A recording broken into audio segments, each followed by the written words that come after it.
నేను ఒక forest minister గా ఉన్నాను కాబట్టి నా దగ్గరికి కొన్ని కంపెనీలవి క్లియరెన్స్ కోసం అని చెప్పి ఫైల్స్ వస్తూ ఉంటాయి.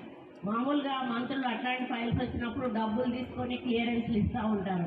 నేనన్నా మాకు ఒక నయా పైసా మీరు ఇవ్వాల్సిన అవసరం లేదు, మీరు సమాజ సేవ చేయండి, మా స్కూల్ ఒకటి డెవలప్ చేయండి, మా పేరు మీద అది మీ పేరు గుర్తుండిపోతుంది అని చెప్పినప్పుడు వాళ్ళు మేము పై వాళ్ళతో మాట్లాడాలి మేడం, మా చేతుల్లో లేదు అని సదానంద రెడ్డి.